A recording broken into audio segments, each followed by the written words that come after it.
څه ته وایي؟ خلک عام طور زموږ مسلمانان ایمان ایمان ایمان ایمان څه شی دی؟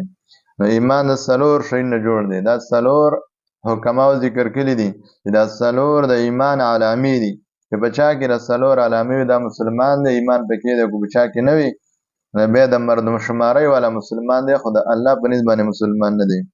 یو تقوا ده چې کوم انسان کې تقوا قرآن کریم کې ځای په ځای الله تعالی مسلمانانو ته د تقوا ترغیب ورکړي چې ځان کې تقوا پیدا کړي.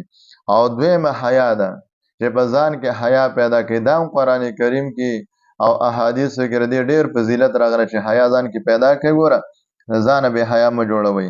او دریم نمبر شکر، د الله تعالی د نعمتونو شکر وباسه. ځکه الله فرمایي چې زما شکر وباسئ ولا تکفرون، ناشکري مه کوئ.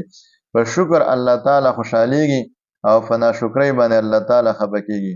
نو شکر، تقوا، حیا او ورسره څلورم نمبر صبر. صبر کوئ.